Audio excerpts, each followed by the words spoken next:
You can't even imagine what it feels like to sit at your own Thanksgiving table, surrounded by the people you love most, and realize you're the punchline of their private joke. I never thought I'd see the day when my own family would laugh at a gift I gave from the heart. But that's exactly what happened.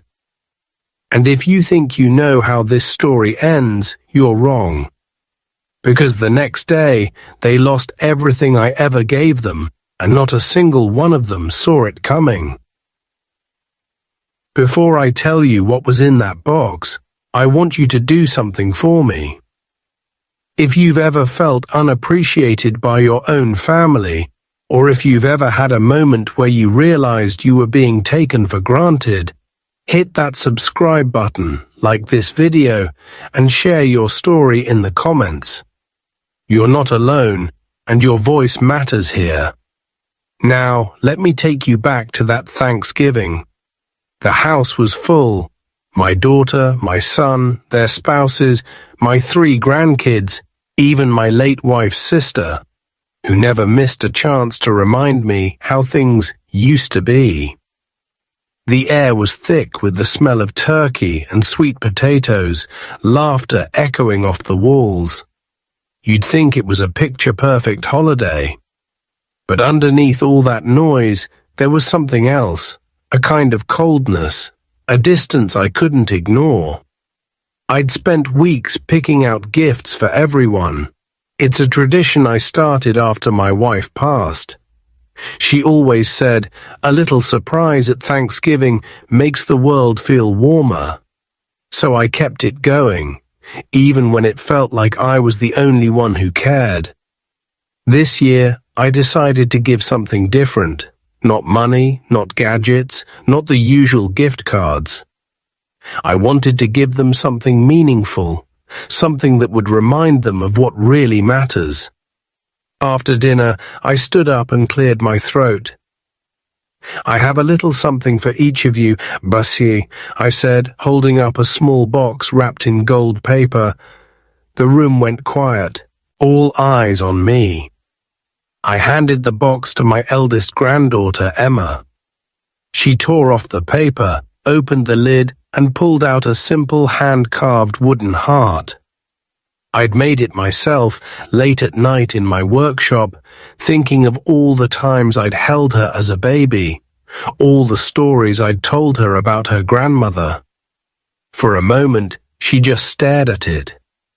Then she looked at her mother, and they both started to laugh. Not a gentle laugh, not the kind that comes from joy, but a sharp, mocking sound that cut right through me. "What is this supposed to be, Grandpa?" Emma said, holding the heart up like it was some kind of joke. "Is this all you could come up with this year?" The others joined in, passing the heart around, making little comments under their breath. My son's wife whispered, "Maybe next year he'll give us a rock." My daughter rolled her eyes and said, "Dad, you know the kids would rather have something useful." Even my sister-in-law smirked, shaking her head. I felt my face burn with shame. I wanted to disappear. But I didn't say a word. I just sat there, watching as the people I'd loved and cared for my whole life turned my gift into a punchline. I thought about all the times I'd bailed them out, paid for college, helped with down payments, covered medical bills, even paid off credit cards when they got in over their heads.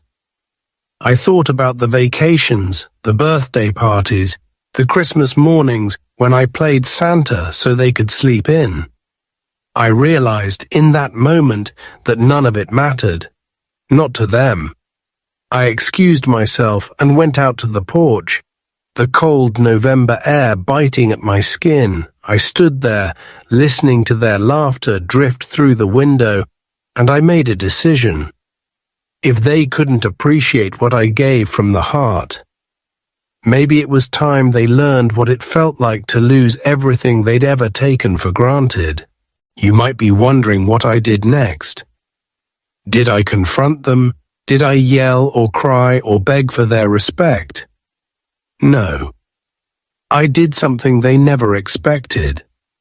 I took back every single thing I'd ever given them, and I did it in a way that made sure they'd never forget the lesson. But before I tell you how, let me ask you, have you ever been in a situation where you realized your kindness was being mistaken for weakness? What did you do? Let me know in the comments. And if you haven't seen our last story about the neighbor who lost everything after betraying a friend, you should watch it after this video.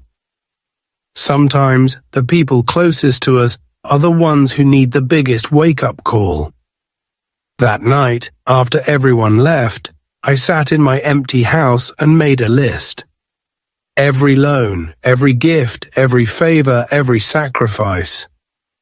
I wrote it all down, line by line, until the page was full. I looked at that list and realized just how much I'd given and how little I'd ever asked for in return. I decided it was time to stop being the family's safety net. Time to let them stand on their own 2 feet. The next morning, I started making calls. I called the bank and removed my name from my son's mortgage. I called the car dealership and transferred the title of my daughter's SUV back to my own name. I called the college and cancelled the tuition payments for my grandson, who hadn't bothered to thank me once. I even called the credit card companies and told them I would no longer be responsible for any charges made by my family members. You might think I felt guilty, but I didn't. I felt free. For the first time in years, I felt like I was taking my life back. I realized that love isn't about giving until you have nothing left. It's about setting boundaries, about teaching the people you care about to value what they have. If you want to know what happened when my family found out, keep watching, because the fallout was bigger than anything I could have imagined, and it changed our family forever. You ever replay a moment in your head so many times, you start to wonder if you imagined it. That's how I felt the next morning, sitting at the kitchen table, the echo of Jessica's laughter still ringing in my ears. I kept thinking about the look on her face when I smiled and asked, "Do you really want to know?" I could tell she wasn't expecting that. She thought I'd shrink away, maybe even apologize for existing. But I was done apologizing. Linda came into the kitchen, her eyes tired. She poured herself a cup of coffee and sat across from me. "Rough night," she said quietly. I nodded. "I'm sorry about Jessica," she added, her voice barely above a whisper. "She's been difficult lately." I could hear the guilt in her words, as if my pain was somehow her fault. I reached across the table and squeezed her hand. "It's not your job to fix this," I told her, "but I think it's time I did." I spent the day thinking about what I wanted to say. I thought about all the times I'd let Jessica's words slide, all the times I'd let Mark's silence go unchallenged. I thought about the example I was setting for my grandchildren. Was I teaching them to stand up for themselves or to let people walk all over them? The more I thought about it, the angrier I got. Not just at Jessica, but at myself. That afternoon, I called Mark. I asked him to come over alone. He sounded surprised, maybe even a little nervous. But he agreed. When he arrived, he looked like he hadn't slept either. He sat down at the kitchen table, fidgeting with his keys. "Dad, is everything okay?" he asked. I took a deep breath. "Mark, I need to talk to you about last night, about Jessica, about the way things have been." He looked away, his jaw tight. "She didn't mean it," he muttered. "She was just joking." I shook my head. "No, Mark, she wasn't. And even if she was, it's not funny, it's not okay. I've let this go on for too long, and I can't do it anymore." For not defending me. What are you going to do? He finally asked. I smiled, but there was steel in my voice. I'm going to remind Jessica who I am, and I'm going to remind this family what respect looks like. That night, I wrote a letter. Not an angry rant, not a list of grievances, but a simple, honest account of how I felt. I wrote about the pain of being laughed at in my own home, about the years of feeling invisible, about the love I still had for my family, and the boundaries I needed to set. I ended the letter with a question. If you were in my shoes, how would you want to be treated? The next day, I invited everyone over for dinner. This time, I didn't cook. I ordered takeout, set the table, and waited. When they arrived, the tension was thick. Jessica looked smug, Mark looked anxious, the kids were quiet, and Linda tried to keep the peace. I handed Jessica the letter and asked her to read it out loud. She started off confident, but as she read, her voice faltered. By the end, she was silent. No one said a word. I looked around the table and said, I'm not asking for an apology. I'm asking for respect. If you can't give me that, then maybe it's time we spent some time apart. That night, after everyone left, I felt lighter than I had in years. I didn't know what tomorrow would bring, but for the first time in a long time, I felt proud of myself. I realized that being a loser isn't about what other people think of you, it's about what you're willing to accept. And I wasn't willing to accept disrespect anymore. You ever notice how the quiet after a storm can feel even heavier than the storm itself? That's how the house felt the morning after I handed Jessica that letter. The silence was thick, almost daring me to break it. Linda moved around the kitchen, careful not to meet my eyes, as if she was afraid of what she might see. I could tell she was worried. Worried about the family, about Mark, about what would happen next. But for the first time in a long time, I felt steady. I'd said my piece. Now it was up to them.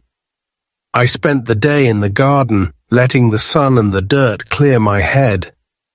I kept replaying Jessica's face as she read my words, the way her confidence cracked, the way Mark looked at me like he was seeing his father for the first time in years.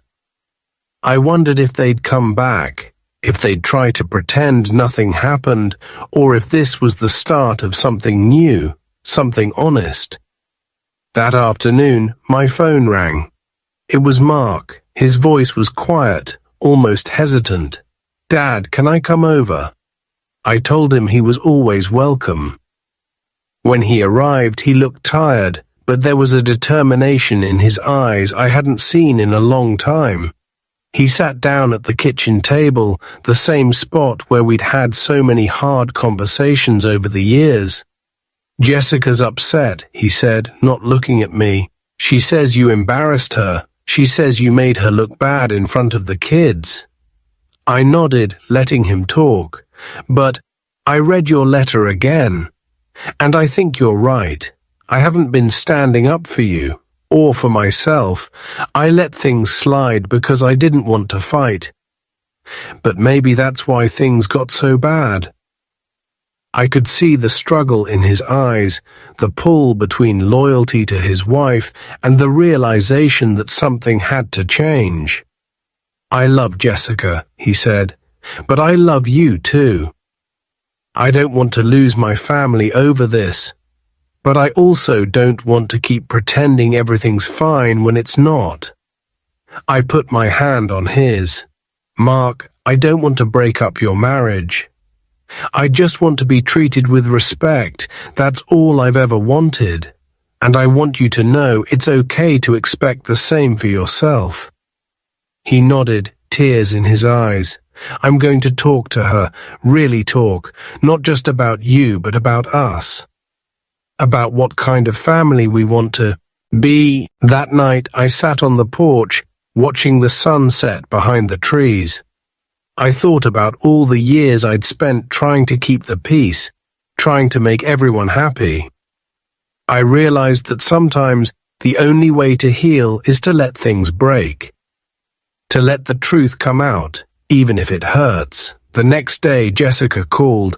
Her voice was cold, but there was something else there too. Maybe fear, maybe regret. "I want to talk," she said. "Just you and me."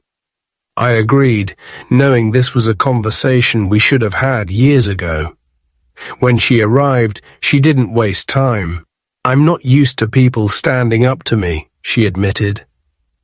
"I guess I push people to see how far I can go. I'm sorry for what I said.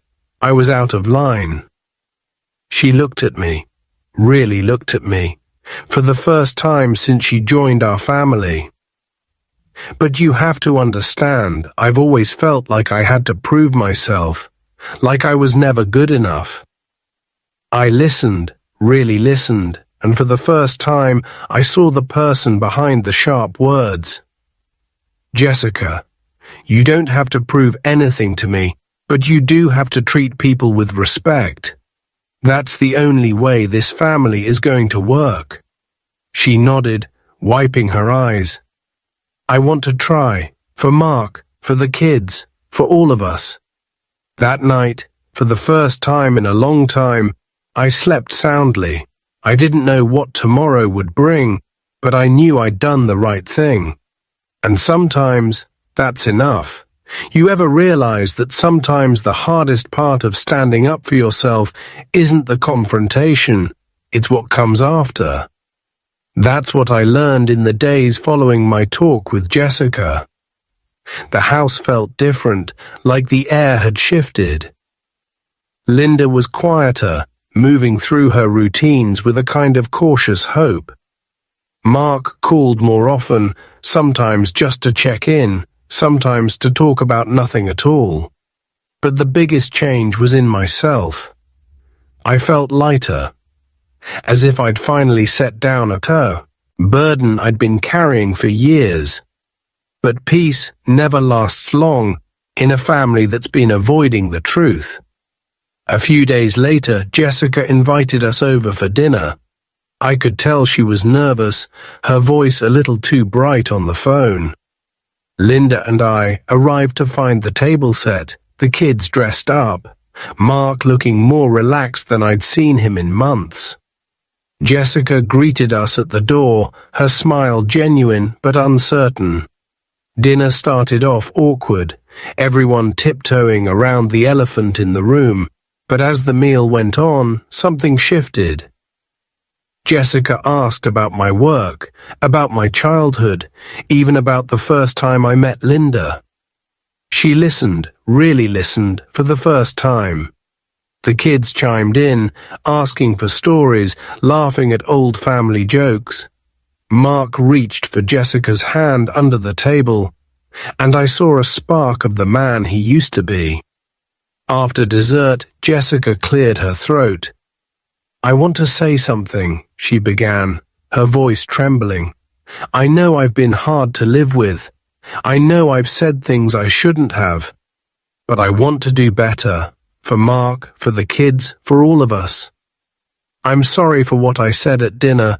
I'm sorry for making you feel like you didn't belong in your own home." The room was silent. I looked at her, really looked at her, and saw not just my daughter-in-law, but a woman trying to find her place in a family that hadn't always made it easy. "Thank you, Jessica," I said quietly. "That means more than you know. We all make mistakes. What matters is what we do next." Linda squeezed my hand under the table, her eyes shining with tears. The kids hugged Jessica, and Mark looked at me with gratitude and relief. For the first time in a long time, I felt like we were a family again. Not perfect, but honest. But life has a way of testing you, even when you think you've turned a corner. A week later, Mark lost his job. The news hit him hard. He came over late on a night, shoulders slumped, eyes red. "Dad, I don't know what to do," he admitted. "I feel like I've failed everyone." I listened, just like he'd listened to me. "Mark, you're not a failure. You're a man who's going through a hard time. We all do. What matters is how you handle it, how you treat the people around you, and how you ask for help when you need it." Jessica called the next day, her voice shaky. "I'm scared," she confessed. "I don't know how to be strong for Mark. I don't know how to be the wife he needs." I told her the truth. You don't have to be perfect. You just have to be there. That's what family is for. If you've ever had to rebuild trust after years of hurt, you know it's not a straight line. There are setbacks, doubts, and moments when you wonder if it's worth it. But there are also moments of grace. Moments when you see the people you love trying, really trying, to be better. That night, as I watched Linda and the kids play a board game in the living room, I realized something important. Being called a loser didn't break me. It woke me up. It reminded me that respect is earned, but it's also demanded. And sometimes the bravest thing you can do is ask for it. You ever notice how life tests you right after you think you've finally found your footing? That's what happened to us. Mark's job loss sent ripples through the whole family. Suddenly the routines we'd rebuilt felt fragile again. Jessica tried to hold things together, but I could see the cracks, her forced smiles, the way she snapped at the kids, the way she avoided my eyes when she dropped them off at our house. One afternoon, I found Mark sitting on my porch, staring out at the street.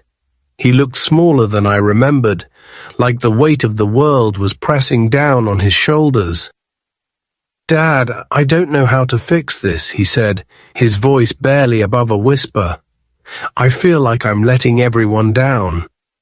I sat beside him, letting the silence stretch. Sometimes words aren't what's needed. Sometimes it's just being there. After a while I said, "You know, Mark, I've lost before. Jobs, friends, even my own sense of purpose. But I always found my way back. Not because I was strong, but because I let people help me. You don't have to do this alone." He nodded, wiping his eyes. "I'm scared, Dad. What if I can't find another job? What if Jessica never forgives me for this?" I put my hand on his back. "Jessica's scared too. She's just showing it in her own way. You two need to talk, really talk. Not about blame, but about what you need from each other, and from us." That night, Jessica called. Her voice was raw, stripped of all the bravado I'd come to expect. "I'm sorry for everything," she said. "I know I've been hard on you, on Mark, on everyone. I didn't know how to handle losing control." I listened, letting her words sink in. "Jessica, you don't have to be in control all the time. None of us do. What matters is that you're willing to try, that you're willing to let people in." She was quiet for a long time. "Do you think we'll get through this?" she finally asked. I smiled, even though she couldn't see it. "I know we will, because for the first time, we're being honest. And that's the only way families survive." The next few weeks were hard. Mark went on interviews, faced rejection after rejection. Jessica picked up extra shifts at work. The kids sensed the tension, clinging to Linda and me whenever they could. But through it all, something new was growing. A sense of unity, of shared struggle.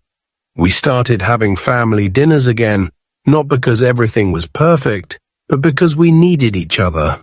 One evening, as we sat around the table, Jessica looked at me and said, "Thank you for not giving up on us. I know I made things hard. I know I said things I can't take back. But you never stopped showing up. I looked at her, at Mark, at the kids, and felt a swell of pride. That's what family does. We show up, even when it's hard, especially when it's hard. That night, as I watched Mark and Jessica clean up the kitchen together, I realized something had shifted. We weren't just surviving anymore. We were healing, and for the first time in a long time, I felt hopeful about the future. You ever realize that sometimes the smallest changes are the ones that matter most? That's what I started to see as the weeks went by. Mark still hadn't found a new job, but he was different, more present, more patient with the kids, more open with Jessica. And Jessica, for all her old sharpness, was softer now. She'd started leaving little notes for Mark in his lunch, hugging the kids a little tighter before school, even asking Linda and me for advice about things she used to handle on her own. One Saturday, we all went to the park together. It wasn't anything fancy, just a picnic, a few sandwiches, the kids running wild on the grass. But as I watched Mark and Jessica laugh together, really laugh, I realized how long it had been since I'd seen them like that. Linda squeezed my hand and whispered, "I think we're going to be okay." For the first time, I believed her. But life, as always, had one more test in store. That evening, Mark got a call from a company he'd interviewed with weeks before. They wanted him to come in for a final interview. The whole family held its breath. The next day he went in, suit pressed, nerves jangling. When he came home, he was quiet, almost afraid to hope.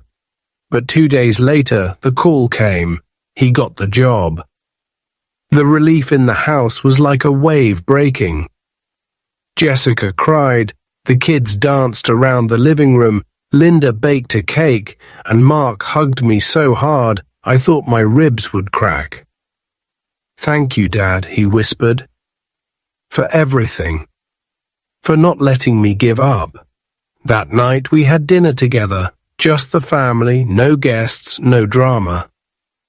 Jessica raised her glass and said, "To second chances, and to the man who taught us what real strength looks like."